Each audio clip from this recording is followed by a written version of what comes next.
Welcome back to the education stage for our final session, Electrification of Powersports Part 2.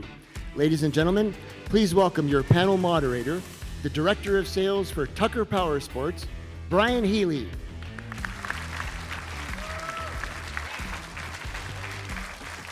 Hey everybody, good morning. Sorry about the voice. We were screaming at the blackjack tables here last night, so kind of a little shaky. But I want to say thanks for having us out here and participating and listening to our panels and stuff. Tucker Powersports, we've obviously decided to invest pretty heavily in the e-power game. You guys, if you haven't been to the booth, I encourage everyone to get out there. But one of the focuses that we had was to not just introduce a handful of products, 1-2 types of options for everybody out there. We wanted to have something that was fairly deep in the number of options that you had. So no two dealers have the same category or environment to sell products. So we wanted to make sure that you didn't have just 2 options. You had a diverse group of products to choose from to suit your customers. But the other part of that is we wanted to make sure that those options, those products were quality. The brands need to be recognizable. They need to be well invested in what they were doing as far as R&D and things like that. So 3 of the gentlemen you guys are going to see on the stage today, they represent 3 brands that we feel are high quality products, offer diverse opportunities for you to pick up new customers that we don't typically cater to, not just powersports consumers. So I'm going to let them basically explain a little bit about themselves and their products, and then we'll have a Q&A at the end here. So I'm going to introduce Ethan from UBCO first. How you doing, everybody? So I'm going to let you guys listen to this just for a second, kind of get you pumped up for the morning on UBCO.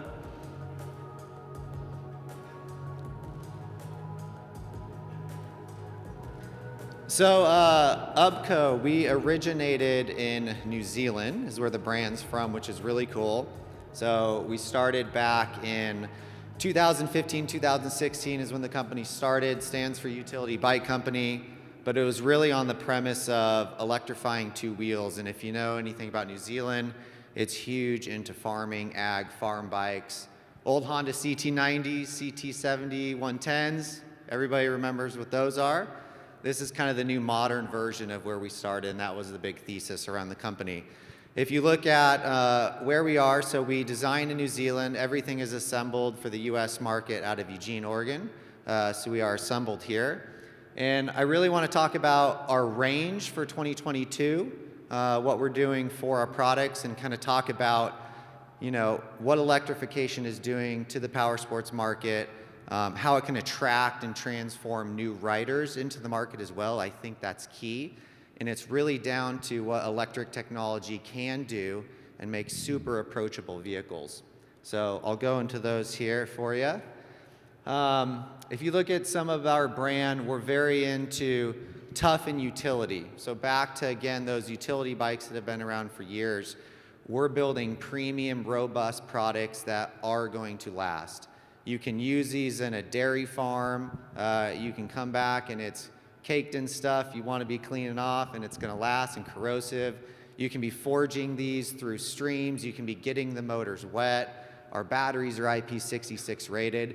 It's all about rugged utility vehicles. And really what we're starting to call this market and where we sit are EAVs, so electric adventure vehicles. So when you think of what we're doing with Tucker and where we're going, think of electric adventure vehicles. The industry is adopting, it's changing quickly. Even the big OEMs on the car side with Ford and Lightning coming out, everyone's starting to adopt this technology, and it's definitely here to stay. This is our work model. So we have 2 different models I'm going to go through, but this is our work. We sell this to farmers, ranchers, hunters, overlanding, camping, anyone that just wants a stripped down work model of a bike. This is what this guy will do for you. It's all black. A big thing about our brand on the current 2x2 platform is it's 2-wheel drive. So again, what is electrification doing for you? Electric motors, built-in hubs are really cool. There's no chains. It gives you more abilities and a unique product offering that's really cool to the market. There's vehicles like a Rocon out there for the years, or a Christini. People have tried the two-wheel drive thing, but hub motor technology is really cool. You can put them in the hubs, you get two-wheel drive.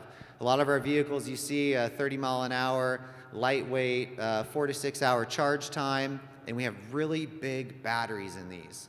2100 watt, 3100 watt batteries. You can go 43 to 81 miles on one charge. Our other model is the Adventure. So again, selling this into that rec and adventure space. RV is a big one for this model, but our vehicles are fully homologated in 5 countries right now. So these are street legal. These have VIN numbers on them. In most states that you would register these, it's a moped, it's a scooter. It kind of sticks within that 30 mile an hour range. But at UBCO, where we really like to stick is that off-road market. When you start to kind of also disrupt street riding and going on highways, it's still challenging with electric vehicles. The platforms, how much battery you can put in them, how fast you go, it just drains it really quickly. So our blue ocean and our North Star at UBCO, we really stick into those off-road applications. The Adventure bike has similar specs as your work bike.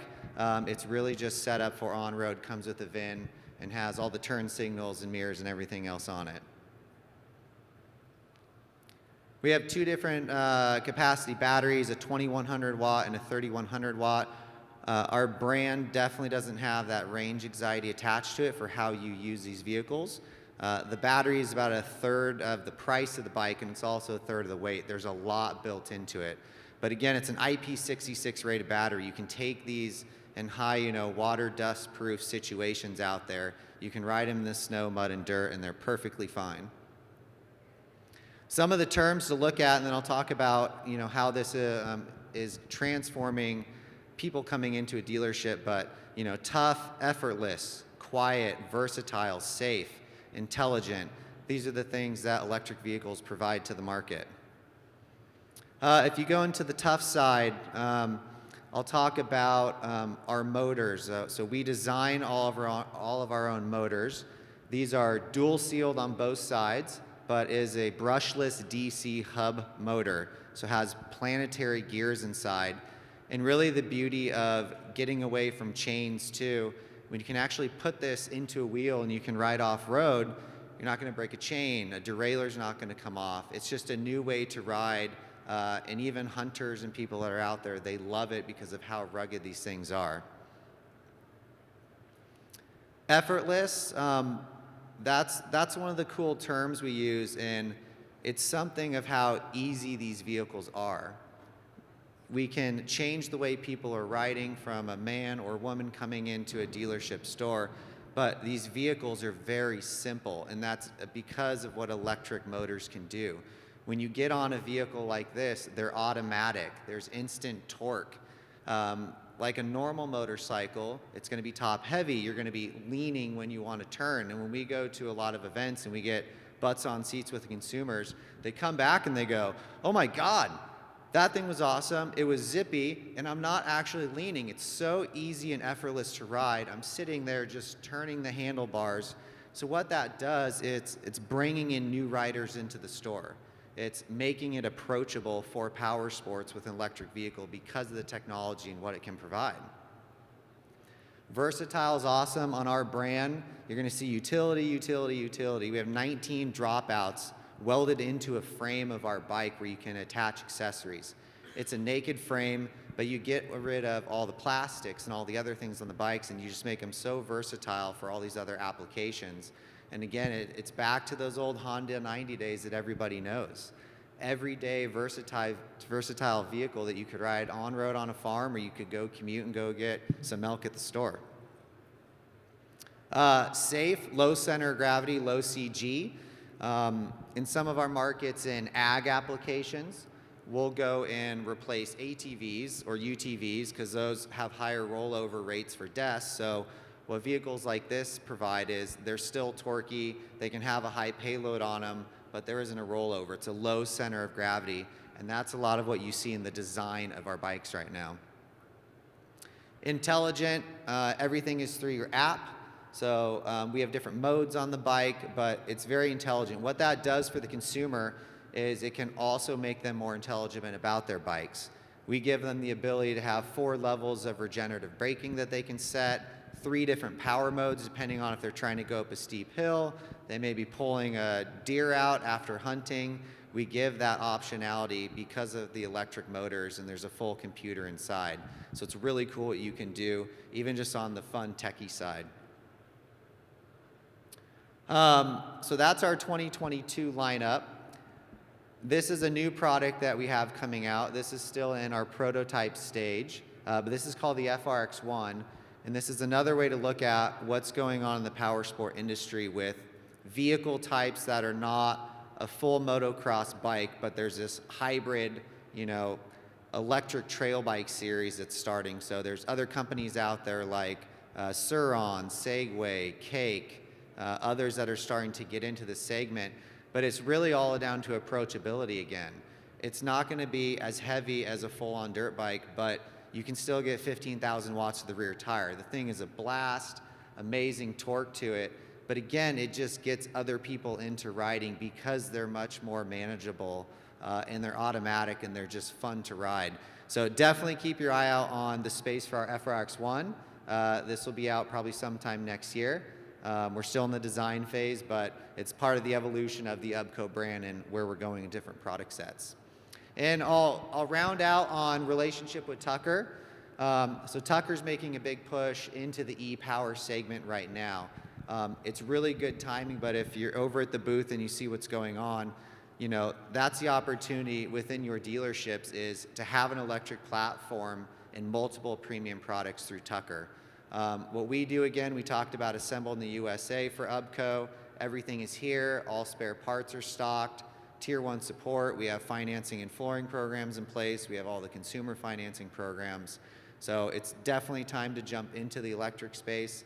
Us as a brand, we've been doing it for 5 years. We're learning everything, figuring out what's going on in the industry, but a lot of people are looking for these approachable vehicles to ride. And that's it. So thank you, everybody. I'm going to hand it back over to Brian. Thanks, man. It's pretty cool. In 2020, I was honored to be a part of how we started to bring in the e-powered products, and we were originally, starting with Fantic. So you've all seen the bicycles and stuff. It started out with that 2 years ago, basically, and then where we're at today. These guys are one of the newest companies we've added to our portfolio.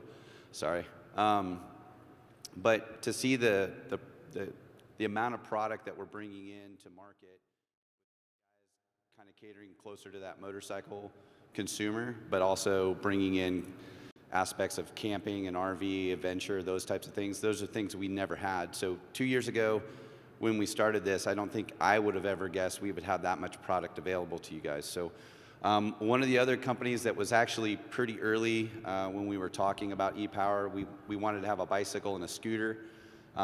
We had these guys over here at MiniMotors USA. If you guys have not seen these things, you owe it to yourself to get over to the booth and check these things out. They're amazing.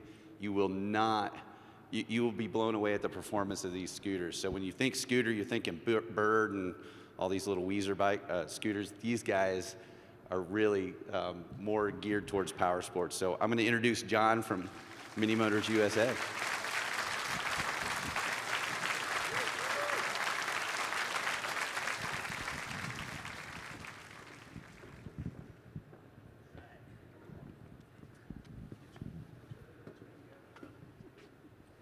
Thanks, Brian. Hey, everyone. Just want to do a quick thanks to Tucker. We've been working a lot with Jamie and Justin and Mark to get into the Tucker catalog and be part of the electric mobility space. It's a space we really want to be in. We see ourselves as a good fit there. Quick congratulations to everyone in the audience. I mean, we're in a space that's blown up in the last 2 years, obviously, so I assume everybody's had really good, hit their sales targets and has done really well as a shop. We've seen similar growth in our industry. Electric mobility is one of the fastest and most exciting segments in the market now. projections out there of 30% compounded annual growth rates for the next 10 years. This space has really blown up since the introduction of Lime and Bird just a couple of years ago. So we're definitely really excited to be there. Anyway, my name's John with MiniMotors USA. We have 4 sub-brands under our company. Dualtron and Speedway are the best known, Future, and then a new brand called Bluetran. Let me check some of my talking points here. So what's been cool, we're out of San Francisco. The last few years, we've seen these electric mobility groups develop and become really popular. Cities, San Francisco, New York, Chicago, Boston, DC, LA, where there are these group rides forming, people come together, there'll be 50, 100 people riding these electric products all over the cities. Now the products that they're on are high range, they go fast. People gear up in full motorcycle helmets and jackets and gloves and really ride safe out there, but it's a whole community that's kind of come together, which has been really exciting to be a part of. The reason why we really want to be in the power sports industry is people are using these things as like their primary form of transportation in a lot of cases. And we see scooters with 15, 20,000 miles on them quite often.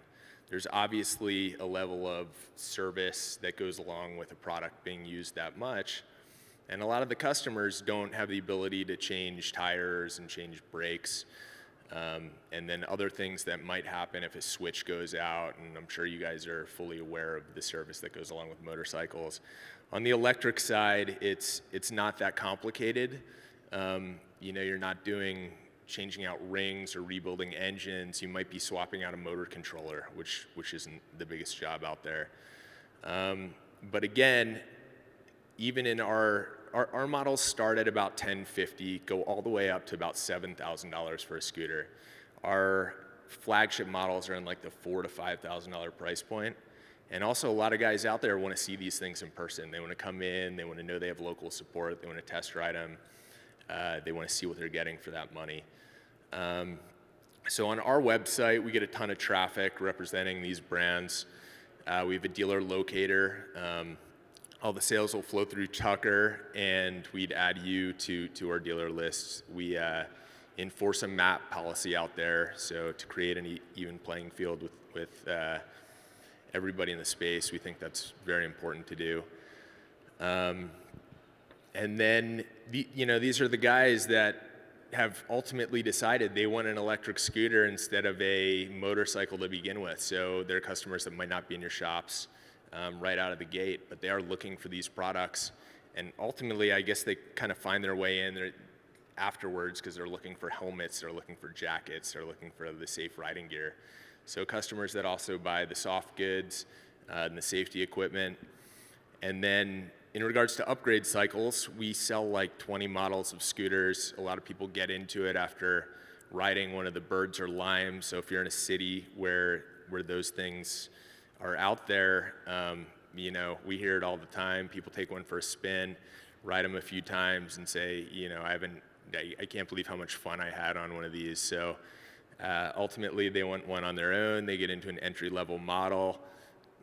A year later, they want something a little bit longer range and better, and then their buddies get one and they want one that's faster than their buddies, so they end up getting like the fastest scooter out there, which we cater to as well. So in our model range, we have Future and Speedway are going to be the entry-level models. They come in at like a $1,050 price point, $1,050, $1,100. What that gets you is a single drive rear motor scooter. They're in the 48 to 52 volt range. You get going about 15 to 25 miles, about 25 to 30 mile an hour top speeds. In the middle segment, we are like the 60 volt dual drive units, do about 40 to 45 miles an hour, get you going about 45, 50 miles of range. Sell a lot of models in that segment, from the Spider 2, which is like an ultra light 50-pound scooter that can still blast up any hill, to the new model that's over in our booth called the Dualtron City, which is a safer unit, 15-inch tire scooter. It's got a swappable battery, a shorter stem, handles potholes and tracks a little better. And then on the high end, we have these scooters that can go 70 miles an hour, 70-mile range. They're pretty insane.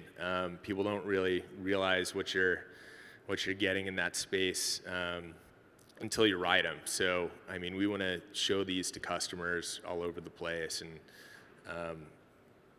yeah, we're just excited to get them out there. So just before I take off, I should probably touch, I'm sure the first question is going to be like, are these things legal? And the way the industry has grown over the past couple of years, you know, the laws haven't really caught up with the growth. So we see it at the state level. The city level can supersede the state level. So there are certain states where the cities might be more restrictive. But in general, even if these rules are passed, people don't know them, they're not enforced. The electric scooters are legal in every state. They don't need to be registered as motor vehicles in every state across the country except one. And what we see for laws are speed limits, similar to buying your 200-mile-an-hour motorcycle and having to go 50 miles an hour on 55 on the highway. You might have the 70-mile-an-hour scooter that you have to go 20 miles an hour on, and if you blast by a cop at 70, I'm sure you're going to get in trouble.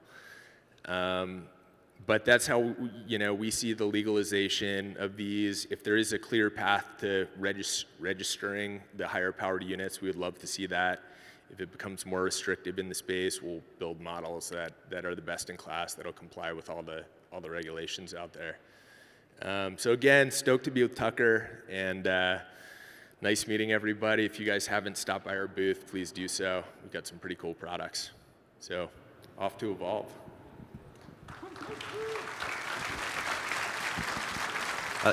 You guys heard that, right? 70 miles an hour. So listen, I've grown up in the industry for quite a while and used to be a racer and stuff. So when we get these bikes and these scooters and I get a demo or something, everybody says, hey, this thing goes like 60 miles an hour. First thing you do is you try to hit 60 mile an hour, and they're pretty crazy. I mean, they're amazing. It's a good crazy. I mean, it's like it's something that all of us in the power sports industry, we want to go fast. We want to be the best or whatever, add more to it, accessorize it, make it cool, make it your own, but that performance is always there. And so 70 mile an hour on a scooter, it's sitting right over there. So first come, first served. So the final company that we'll have talk up here with Travis is Evolve, one of the newer brands that we just added. It goes again to, we wanted to add something. We didn't want to have just everything's two wheels. We wanted to have an option to, again,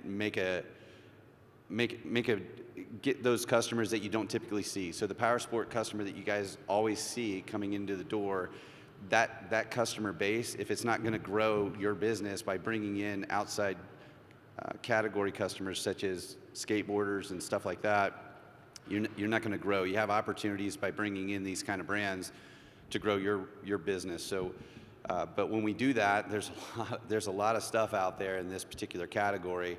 We wanted to have quality, and if you do your research, this brand is absolutely the top when it comes to this category that Travis is going to talk about. So I'm going to let Travis tell us a little bit about Evolve Skateboards.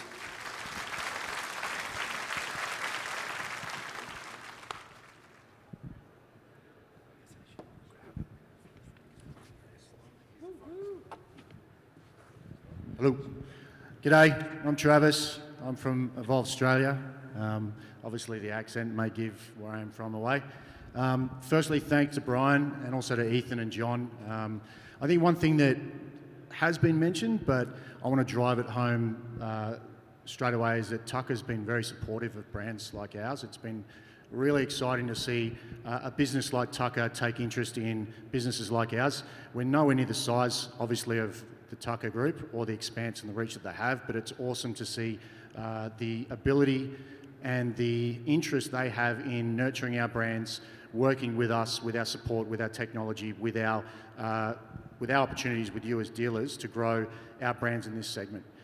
Speaking of the segment, the powersports industry is new for Evolve Skateboards. I think we've got some videos up here, so I don't even have to say much. You can see the synergy that our brand has with powersports is pretty evident. These things are mental. They do go off-road. They can go up to 26, 27 miles an hour in about 30 seconds. In about 3 seconds, I should say.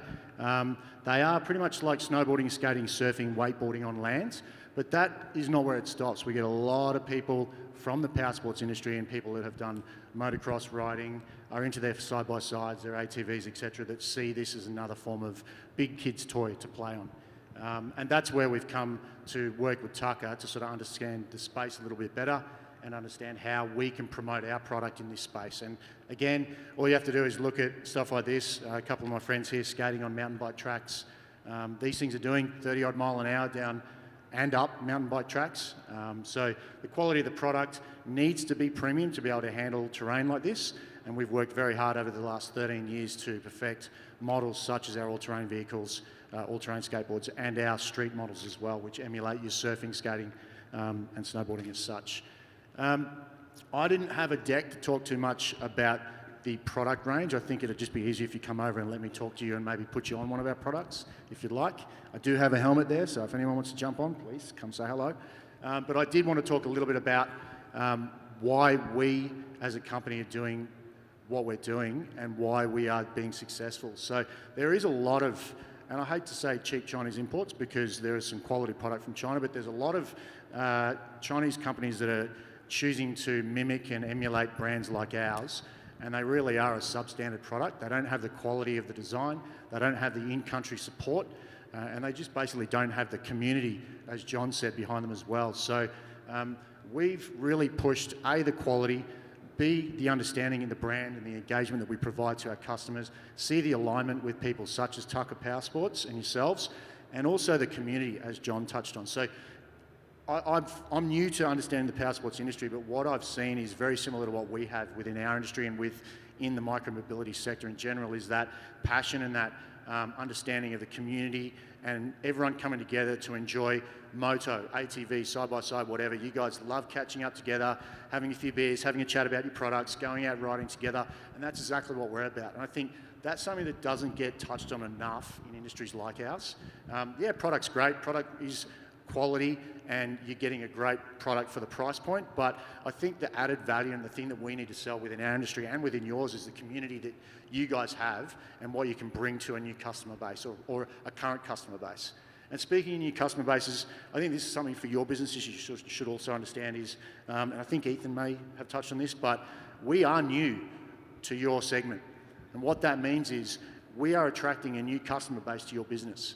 People who have never been in your stores before who are interested in my skateboard, John's scooter, Ethan's bikes. They're going to be coming to your stores asking about your product. So they're not just going to stand there and buy one of my products or their products. They're going to be looking around at your products as well because they're in your store, they're seeing the presentation and the value of what you have to offer as a business in general.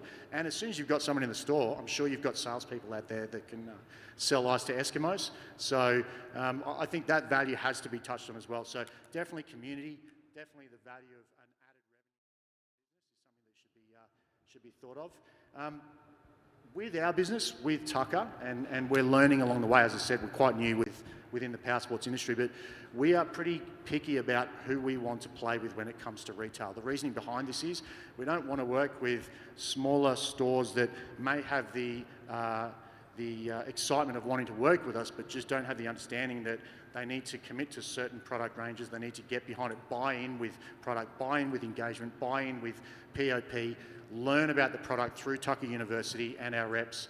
Those sort of things are important to us, and from our perspective as a brand, we want to make sure that dealers like yourselves have everything you have in your arsenal to sell the product. So from that perspective, we're very picky about the criteria of who we work with, and it's really exciting that we've been working with Tucker for such a small amount of time, but we've had a really good engagement from you as dealers and from your customers on our product as well.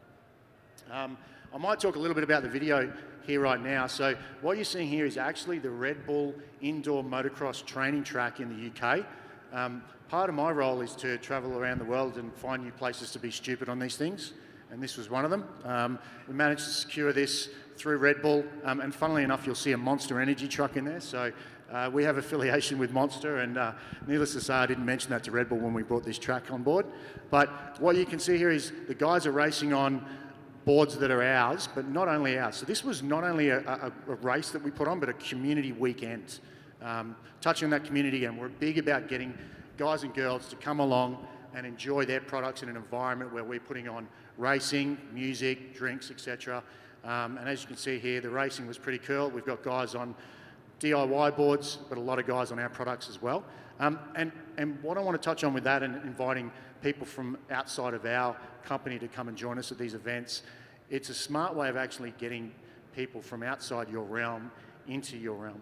You know, guys here who don't skate on our skateboards, they see what our skateboards can do, and in this environment, they start borrowing other people's boards. Next thing you know, they're ringing us up or walking to dealers like yourselves and going, I just checked this Evolve skateboard out, I want to have a try one, where do I get it? The Red Bull track here was a 3-day event. We had guys doing upwards of 40, 45 mile an hour on their boards. As you can see, some of these guys were getting decent air. Some of them put bindings on their track, on their boards. We do these all around the world. We do them in Germany, France, Australia, here in the UK, there in the UK, and we are looking at more events in the USA.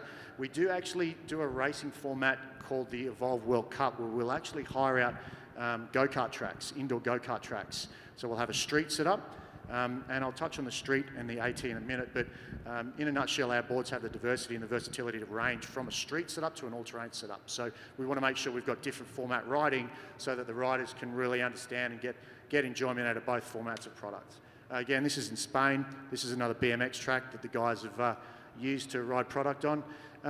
One thing I want to touch on here just quickly, although I'm talking about the powersports industry and how these products do well within the powersports industry, I had my team pull up a little bit of information about the micro-mobility industry in general. So for you who are not aware, the micro-mobility industry is what Ethan, John and myself are in, scooters, other small electric vehicles. It's becoming a massive global industry. I mean, if you haven't seen it yet, you're living under a rock. These things are growing. The potential for growth in these things are growing, and the potential for you to make extra revenue streams through new product ranges like ours is a no-brainer. But to give you some perspective, in 2018, the micro-mobility sector had a total micro-transit trips through America of 84 million. In 2020, that went up to 136 million micro-transit rides, according to the National Association of City Transportation. So what that means is that within the space of 1 year, we've nearly doubled the amount of people on these products or the amount of rides that have been taken. Here's another one for you. The Mobility Ownership Consumer Survey conducted by the McKinley Centre of Future Mobility in July 2021 found that 70% of the respondents are willing to use micro-mobility vehicles. So that's 70% of the people interviewed were interested in looking at micro-mobility products as a form of transport or a form of off-road pleasure and fun. Again, Tucker has seen the opportunity. They've presented a few of us brands in front of you. This is not as a gimmick. This is actually something that you will benefit as a dealer with brands such as ourselves. So I'm excited to be here. This is my first time at a Powersports show, but instantly, as soon as I walked in, I could feel the hype, I could see the product, and having met Brian and the team, and also Ethan and John, we're all in the same situation here. We want to grow our businesses, we want to identify new customer bases, we want to give our current customer bases more opportunity and more product to play with, and I think what we have and what the guys here have is definitely up that alley. Last thing I did want to mention, and John touched on this, is it's not just about the boards. You get these boards, you get these bikes, you get these scooters in, you're getting people that are going to come back and buy the belts, buy the accessories, buy the helmets. They want to pimp their rides, they want to get their wheels, they want to get services, as John said, get their products serviced. And this again is another revenue stream. As John mentioned, I think Ethan mentioned as well, that service side of your business, I'm sure, is large if you are into your moto, into that side. Why not add another sub-revenue stream by looking at offering some sort of service or accessory range within the micro-mobility sector as well. Lastly, I just wanted to say thank you. It's been a pleasure to be here. I've had a few interesting afternoons and evenings in Vegas with the Tucker crew and with some of you, and I just wanted to say that hopefully I'll be back again, and this time the booth will be triple the size, and we'll be seeing a lot more of your dealers jumping on product and interested in UBCO, the guys from Giltron and myself from Evolve. So thank you very much. Thank you. So I think the microphones in the center of the aisle there are designed so if, we would love to have everybody participate, ask questions between Tucker and the three brands up here. I'm sure we can give you guys a little bit more color as to what can happen in the shop and answer any questions. So who's going to be the first person? Ask some questions. We're gonna make a game or something. Don't be shy out there. First person is gonna open it up. So who's gonna be that? Oh, there we go. There we go. Yeah. Break the ice for you. So Ethan, on your vehicles, do you have the ability to? I assume you have the ability to kind of recharge your phone as well off of the battery, maybe plug in a winch or something like that, or talk a little bit about what other possibilities, and then I'll take this call. Yes, sir. So on some of our previous models, what he's getting at is you have a really large battery source of energy that's stored. How do you get access to that? On our previous models, our 2018 to 21s, we had access to the ports. So we went from a 50 volt down to a 12 volt converter, and you had USB and 12 volt out. So people were using that for charging phones and a variety of other things. What we've kind of worked on when you see our 2022 range, we removed the ports and we started to try and go into the battery. So what we're attempting to do next is actually move that capability into the battery because the batteries are removable. So then when you look at applications like a Goal Zero, an Energy Apex, and some of the other guys with the portable power supplies, we just have a super big battery sitting between your legs that's 3,100 watts. What else can you do with it? So I see where that kind of going is electric vehicles with platforms like that to put a large amount of stored energy. We'll start to convert that more into other accessories and how you could use the bike too. So you could ride our bike, take it somewhere, take the battery out, go power 5 other things from it.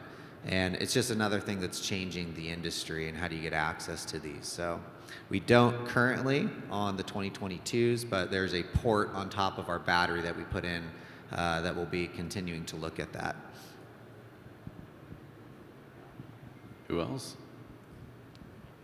Actually, I'm going to jump in here, and I think something that is interesting in the segment that we're in now is as people get into our product ranges, not only from a power sports perspective, but also from that micro-mobility sector, people are wanting to go further. Yes, they want to go faster, but they're also wanting to go further. They're wanting to make this a commutable option. So our battery technology, we're looking at the opportunity to be able to plug and play, where you can literally detach battery, put other batteries back in. So you'll be in a situation where, yes, the battery technology is getting better, but it's not moving fast enough for the wants and the needs and the demand of the current customer base. So they're wanting to be able to do 80, 90, 100 miles on a battery. So unfortunately for us, to keep the product the size it is, we can't put a battery in the size it is into the product platform that we have and get that sort of range. So we're looking at other alternatives, and I know other guys are too, in that plug and play detachable battery system where it might even just be a magnet or a click where you just click it in, click it out. And I think that is definitely the way of the future, the immediate future, where we can do that. Obviously, as battery cell technology gets better and power sources get better, there'll be ways that we can get longer distances, more power out of small cells. But for now, I think that's a plug-and-play system, and adding additional stuff onto product like a USBs, lighting, maybe a cold fridge where you can have a beer or two on the back of your skateboard. So I'm like, no, I didn't say that. But yeah, things like that. There are going to be different sort of things that people will look at to make product like ours more accessible and more attractive to people outside of the general bike or scooter or skateboard. Yeah, and one thing on batteries, so a lot of the questions when consumers go into dealerships, so they're worried about the battery.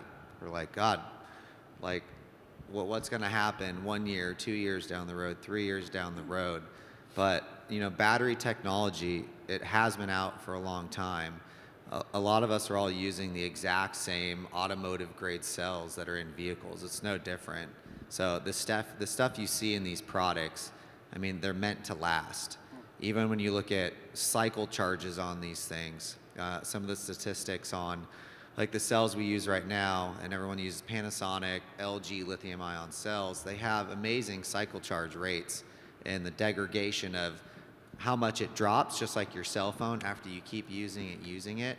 I mean, you could get 20 to 40,000 miles on a vehicle, even like ours, and then you lose 10% of the battery capacity, which is nothing.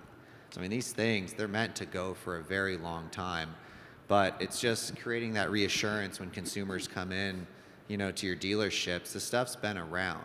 We're all just taking best of breed technology and putting into best of breed products, but there should be no issues about cells and batteries. This stuff is amazing, and you're going to see that continue to grow, even the automotive side of everything.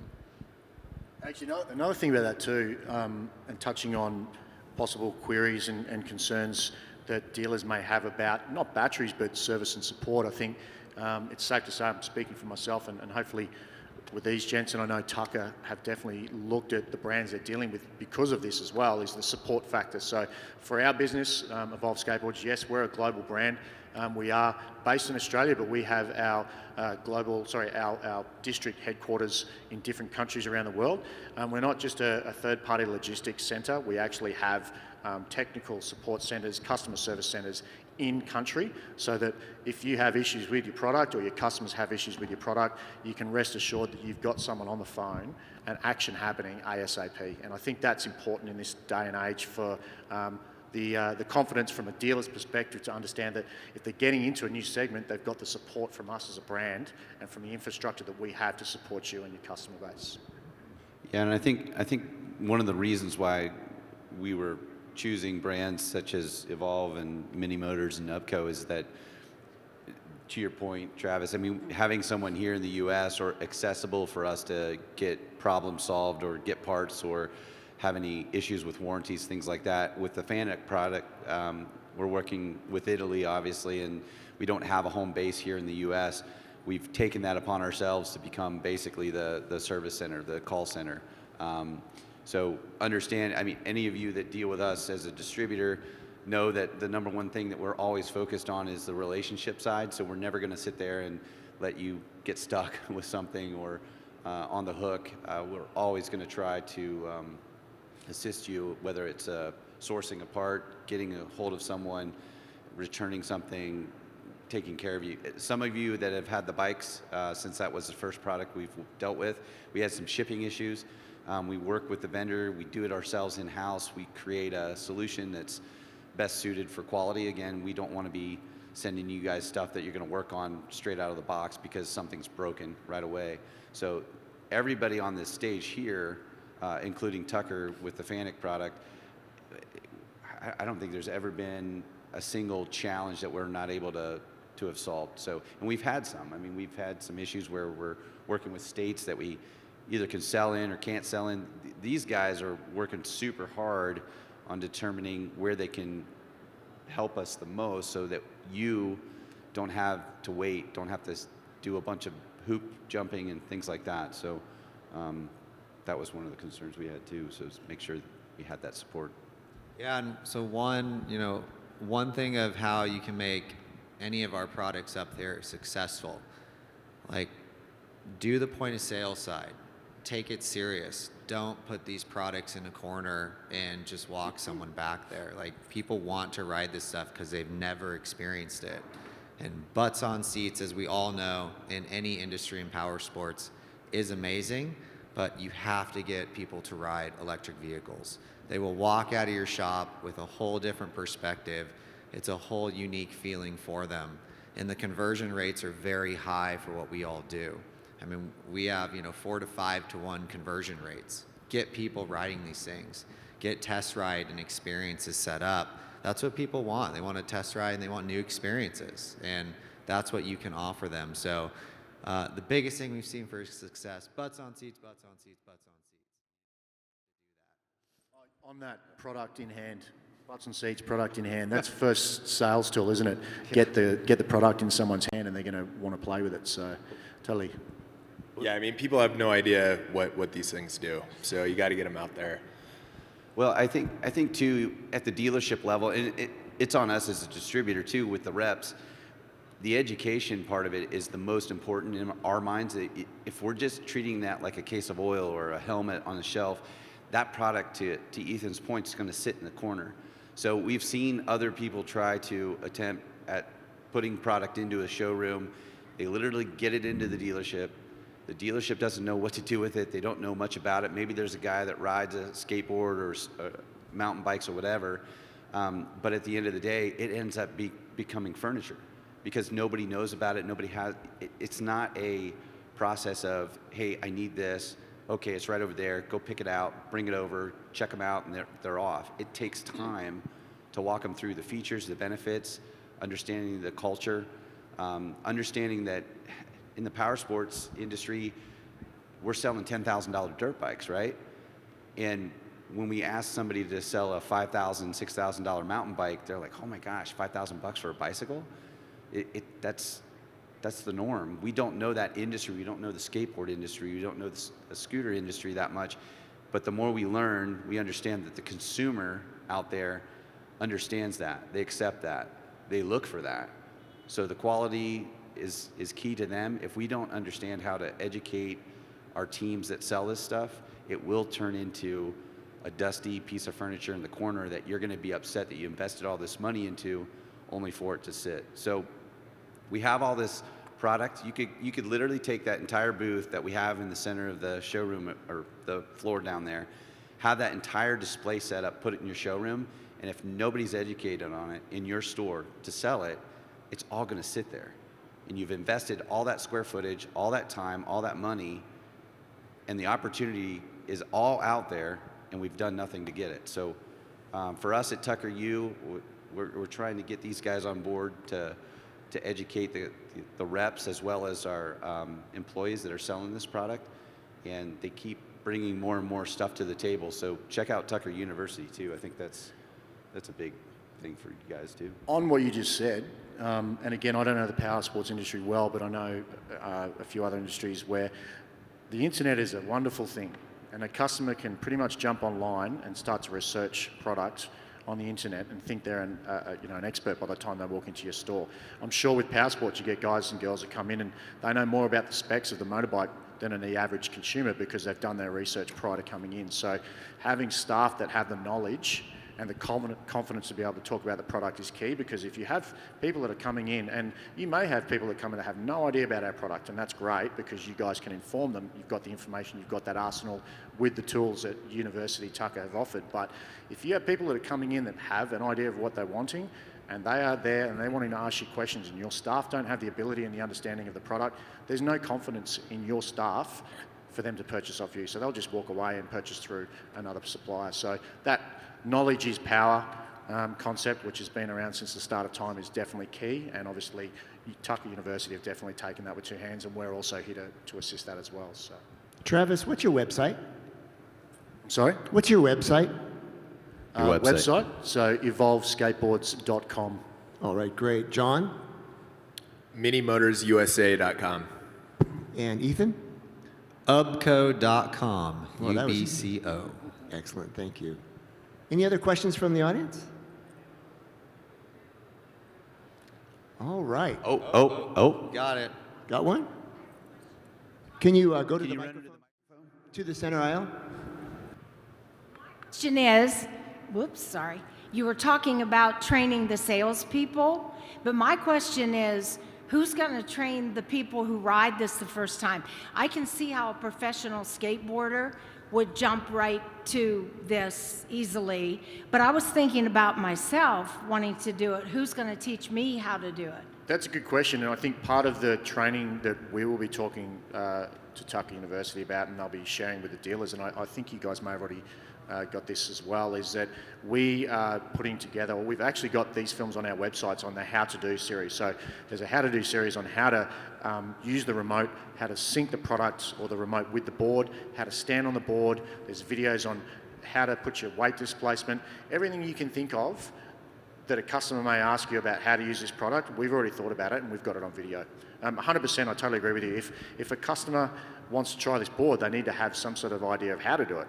And unless, as the guys touched on here, unless you have a demonstration board in store, A, your retailer, your dealers don't know how to do it because they don't have one that they can show a customer, and B, it doesn't really allow the customer to try it. So if the dealers do purchase through Tucker, they're suggested to purchase a dealer board as well, a demo board as well. And that demo board, in my opinion, should be used by all of your staff. All of your staff should be jumping on that product, looking at the Tucker University, understanding how to write it, understanding how to teach their staff and customers how to use it, and that's the best way to have that knowledge and that power and that confidence to be able to share that with a customer who comes in who wants to learn how to ride. I think too, for one thing that people forget about the battery product is you can set the amount of power that's put into the product, right? So if you're starting out riding a motorcycle, for example, you're not jumping on a GSXR 1000 if it's your first bike, right? So you jump on like maybe a little mini bike, get used to the clutch, things like that. All of these products, the beauty of batteries, we were talking about this yesterday, Mark, from the president of Tucker, you can sit there, it's gonna become possible to take a motorcycle, for example, and give it the characteristics of an inline 4, and then if it's raining, get the characteristics of a V-twin, right? So you can set that power modulation or input. So on the skateboards, you can, and scooters are the same way, and UBCO, everybody is, you can tune it to be a little softer. So as you progress in your ability, you can start opening it up and it becomes a different experience each time, so. Yeah, and it kind of goes back to that whole approachability thing. So some of the shows we've gone to, we'll go to a lot of e-bike shows where electric bicycles, and you get, thousands of consumers showing up that have no clue how to use a throttle, right? You sit there, and if you run the test ride booths, when you go to these, you're like, oh, this is kind of the hectic place you want to be at. You got to train someone how to ride a motorcycle in about 5 seconds, put them out on a track, and off they go. But it's so cool, and this is about transforming and making these things approachable. Because of what electric technology does, like you can literally teach someone who only knows how to ride a bike, has no clue about a throttle, they're not gonna whiskey throttle it. You can teach them in 10 seconds to ride these things because they are so approachable. And that's what's really cool, because what is that doing? It's not just bringing the person coming in that knows how to use a throttle. We have to expand, and that's what these things can do. So you can train someone that only knows how to ride a bike. You can get someone that's 85 years old riding these vehicles because they are so approachable. So that's just back to transforming, getting more people into the dealerships. That's key. I'll speak about that till the end of the day. Just get new people in. You got to keep expanding, getting Powersports growing to a whole nother level, and just expand it to more people. Yeah, and educating the sales force is just so important. I mean, your sales teams at the local dealership would obviously have access to the Tucker sales reps, which should be very knowledgeable on these products. And then if there's anything either the dealer or the reps need support with, they always have access to us. I mean, you can tame these 70-mile-an-hour scooters to go 5 miles an hour. You can make them so you have to give it a little kick before you can even hit the accelerator. So you can make them pretty approachable to most people, but obviously they're dangerous in the hands of somebody that's not trained on it. So even though they have manuals that people should read, having some formal training in the shop, I think, is very important. Any other questions? Well, if I may speak for the AV team, we want to purchase everything you guys just showed us. What do you say, guys? Yeah! Excellent. Woo-hoo! I actually think one of your gentlemen has come over and purchased a carbon fiber skateboard off me just earlier. So, yeah, bring it on, guys. Come back. Well, thank you, Brian, Ethan, John, and Travis. We appreciate the innovation, the work you're doing, great products, great information. Well, ladies and gentlemen, that wraps up our education stage presentations. We hope you gained valuable tips and connections over the last 3 days. And we will see you again next year, right here in Las Vegas, February 15th through the 17th.